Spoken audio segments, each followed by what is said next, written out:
Hey, what's up everybody? Posito here with Inspire Bass, helping you to advance and inspire on the bass. So you want to know how you can start incorporating both your left hand and your right hand with your slap bass grooves. It's a pretty cool concept. I see a lot of bass players like Oteil Burbridge, Victor Wooten do this too as well. But you can get some real rhythmic slap bass grooves out of it. So in this video, I'm going to share with you a simple tip that can get you started with this. Let's check it out. Okay, so here's the tip. When you're playing with both your left hand and your right hand, it helps to maintain an overall pulse with one of your hands. Okay? So, for instance, if I'm going to be leading with my fret hand, or leading with my left hand, in this case, I might have a simple rhythm like this. 1, 2, 3, 1, 2, 3. Okay?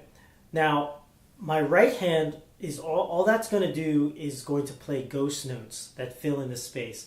And this is actually a drummer concept, or a concept that a lot of drummers do use in their playing. So a lot of times they might be playing something on their ride cymbal, and their snare drum is just playing ghost notes with the spaces. So if you want to dive deeper into this concept, definitely check out some rudiments that drummers use. I'll put some links in the description below, and that can definitely help you out with getting started with this.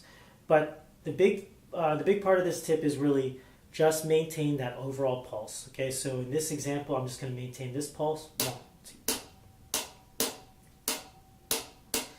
And now my right hand is just going to fill in the gaps, and I'm going to start with my my legs so you can hear the difference.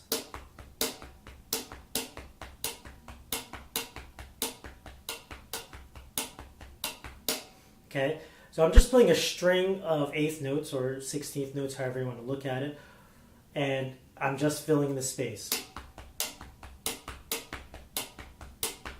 Okay, the next thing I want to do is I want to just now start applying my slap bass technique to it, or slap bass to it, whether it's just my thumb. So I'll just start out with my thumb.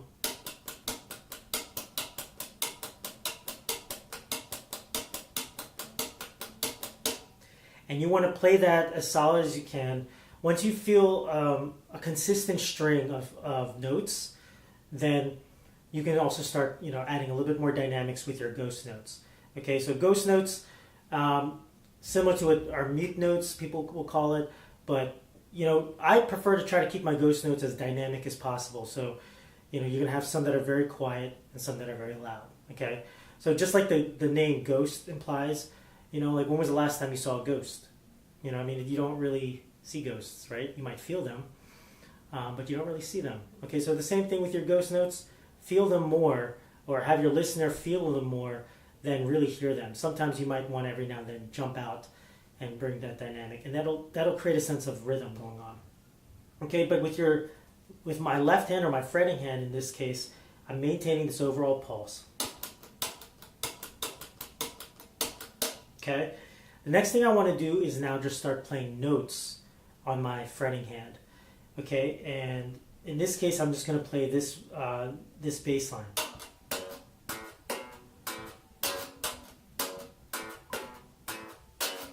That's the same rhythm.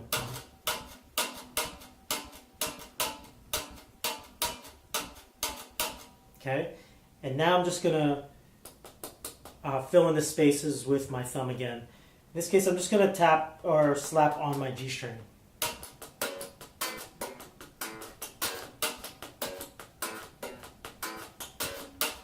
Okay. The next thing I want to do is, if there's doubles, or if there's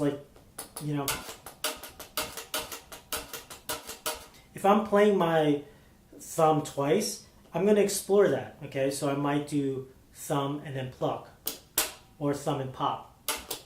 Okay.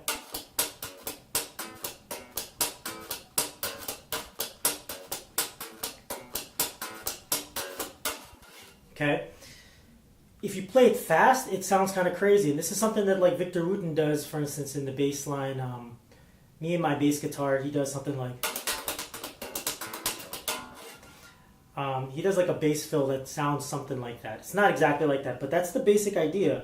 Lead with your fretting hand, maintain that overall pulse, and then just fill in the gaps with your right hand or your slap and pop hand.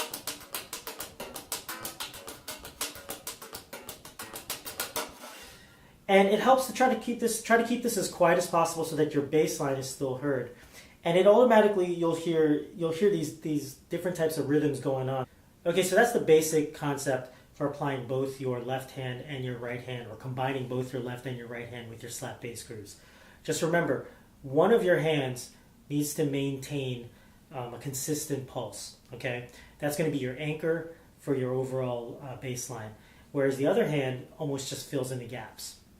Okay, so if you like this video, definitely let me know. Give me a thumbs up or leave a comment in the section below. And subscribe for more videos just like this. Until next time, keep advancing and inspiring on the bass. I'll see you soon.